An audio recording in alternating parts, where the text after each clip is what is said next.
கண்மணி அன்பும் வந்து ஒன்றா வளைய வரதை பார்த்துட்டு சிவகாமிக்கு சந்தோஷம் தாங்க முடியல. இவங்க 2 பேரும் ஒன்றா எப்படி சேர்ந்தாங்க அப்படின்னு சொல்லிட்டு பாட்டியும் வந்து அவங்க பையன் ராஜசேகரும் செம்ம டென்ஷன் ஆயிடுறாங்க. அடுத்து வெண்ணிலா செம்ம அப்செட்டாக உட்காந்துருக்காங்க. அதை பார்த்துட்டு வந்து என்ன வெண்ணிலா ரொம்ப டென்ஷனாக உட்காந்துருக்கேன், பின்ன என்ன பண்ணுறதுன்னு எனக்கே ஒன்றும் புரியல. அவங்க 2 பேரும் ஒன்றா வந்து கொடைய பேசிக்கிறது, 2 பேரும் ஒன்றா இருக்கிறதுக்கு என்னால் தாங்கிக்கவே முடியல, இதை என்னால் பார்த்துட்டு இருக்கவே முடியாது அப்படின்றாங்க. அதுக்காக நீ வீட்டை விட்டு போக போறிய வேணா, நான் என் வீட்டை விட்டு போனோம், அந்த கண்மணி இந்த வீட்டில் இருக்க மாதிரி நான் என்ன பண்ணுவேன்னு தெரியுமா, என்ன வேணாலும் பண்ணுவேன் அப்படின்றாங்க. அதை கேட்டு மயூரி ஸ்வேதா என்ன வெண்ணிலா பண்ண போகிறேன், நான் பண்ணும்போது தெரியும் உங்களை மாதிரிலாம் வந்து நான் வந்து கையால் ஆகாத கிடையாது, எல்லாத்தையும் வேடிக்கை பார்த்துட்டு இருக்கிறதுக்கு.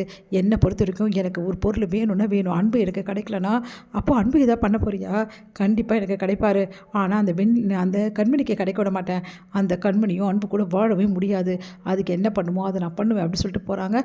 அதெல்லாம் கேட்டு என்ன பண்ண போகிறான்னு புரியலையே அப்படின்னு சொல்லிட்டு ஸ்வேதாவும் மயூரியும் யோசிக்கிறாங்க. அடுத்து வந்து இங்கே என்ன பண்ணுறாங்க, சிவகாமி வந்து கார்த்தியை கூப்பிட்டுட்டு இந்த மாதிரி எல்லா பூலையும் வந்து நிறைய பூ வாங்கிட்டு வா, ரோஜா மல்லிகை எல்லாமே வாங்கிட்டு வா அப்படின்னு சொல்கிறாங்க. அதை கேட்டு என்ன பிக் மம்மி இவ்வளோ பூ எதுக்கு, நம்மளுக்கு என்ன பூஜை பண்ண போகிறோம், பூஜை இல்லைடா, கண்மணி அன்பு ஒன்று சேர்ந்துருக்காங்களா, அவங்களுக்கு ஃபஸ்ட் நைட் வந்து ஏற்பாடு பண்ண வரோம், அவங்களுக்கு முதலில் விடா அப்படின்னோடனே ஐயோ big mummy super big mummy அப்படின்னு சொல்லிட்டு உடனே வந்து போயிட்டு பூவும் அவங்க அண்ணனும் அவரும் சேர்ந்து பூவெல்லாம் வாங்கிட்டு வந்து கொடுக்குறாங்க.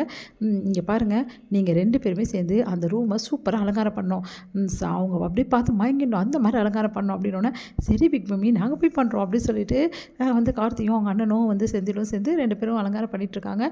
இங்கே வந்து வராங்க மயூரி ஸ்வேதாவும், எங்கே போயிட்டாரு, காணவே காணோம், எங்கள் வீட்டுக்காரர் எங்கே போனாங்களோ தெரியலையே அப்படி சொல்லிட்டு போய் பார்க்குறாங்க. பார்த்தா ஒரே பூவாசம் வரல அப்படி சொல்லிட்டு மயூரி வந்து சொல்கிறேன், ஆமாம் செம்ம பூவாசம் வருது, இப்படி ஒரு வாசனை, யாராவது பர்ஃப்யூம் யூஸ் பண்ணுறாங்களா, அதுவும் இப்படியா, இல்லை அந்த ரூம்லேருந்து அன்பு ரூம்லேருந்து வருது அப்படி சொல்லிட்டு பார்க்குறாங்க. என்ன பண்ணிட்டு இருக்கீங்க நீங்கள் 2 பேரும் அப்படி சொல்லிட்டு மயூரி ஸ்வேதான் கேட்குறேன். வேறு என்ன, என் தம்பிக்கு முதலிரவு அதுக்கான ஏற்பாடு தான் பண்ணிகிட்ருக்கோங்க, இதெல்லாம் உங்களுக்கு யார் பண்ண சொன்னது, யார் பண்ண சொல்லணும், இதெல்லாம் யாராவது சொல்லணுமா, நான் அவங்க 2 பேரும் ஒன்று சேர்ந்துட்டாங்க, என் தம்பிக்கிட்ட கேட்டேன், சரி ஏற்பாடு பண்ண சொன்னான், அப்படியா அப்படி சொல்லிட்டு சமட்டாமா, பின்ன அவங்க 2 பேரும் ஒன்று சேர்ந்துட்டாங்களே, இதுக்கப்புறம் குழந்தை குட்டின்னு வாழ வேணாவா, இங்கே பாருங்கள் இதெல்லாம் கொஞ்சம் கூட சரியில்லை, பாட்டிக்கு தெரியாமல், பாட்டியில் இதெல்லாம் சொல்லிட்டு இருக்க முடியுமா, பாட்டிக்கிட்ட வயசானவங்ககிட்ட இதெல்லாம் எப்படி சொல்ல முடியும், அப்போ கூட இதெல்லாம் பாட்டிக்கிட்ட பர்மிஷன், எல்லாமே பாட்டிக்கிட்ட பர்மிஷன் வாங்க முடியுமா, போங்க நீ வேறு வேலை இல்லை உங்களுக்கு அப்படி சொல்லிட்டு ஸ்வேதாவை பார்த்து சொல்கிறாங்க. கார்த்தி பார்த்து டென்ஷன் ஆகிறாங்க. ஸ்வேதா ஐயோ இது என்ன பண்ணுறதுன்னு தெரியலையே, இதை உடனே வெண்ணிலா கிட்ட சொல்லணுமே அப்படி சொல்லிட்டு ஓடி வராங்க.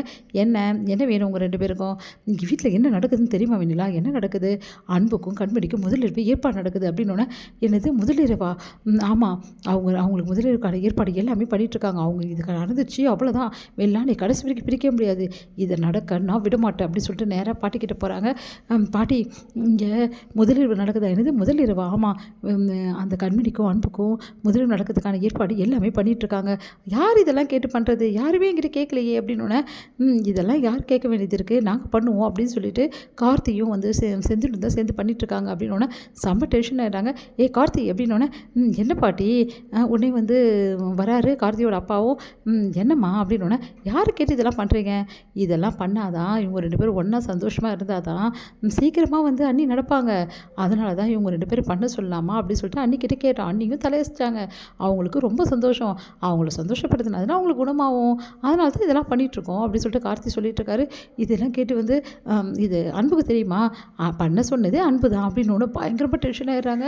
பாட்டிச்சே இப்படி நடக்குது, இப்போ என்ன பண்ணுறது அப்படின்னு சொல்லிட்டு, இங்கே பாருங்கள் பாட்டி கண்டிப்பாக அவங்களுக்கு முதல்ல நடக்கவே கூடாது, அதுக்கு ஏதாவது கண்டிப்பாக நீங்கள் பண்ணி தான் ஆகணும் அப்படி சொல்கிறாங்க. வெண்ணிலா என்ன பண்ண முடியும், இந்த மாதிரி இருக்கே, இப்போ நான் வேணாம் சொன்னாலும் அது தப்பாகிடும், நான் என்ன பண்ணுறதுன்னு எனக்கே புரியலையே, நான் சொல்கிறபடி செய்யுங்க அப்படி சொல்லிட்டு வெண்ணிலா சொல்கிறாங்க.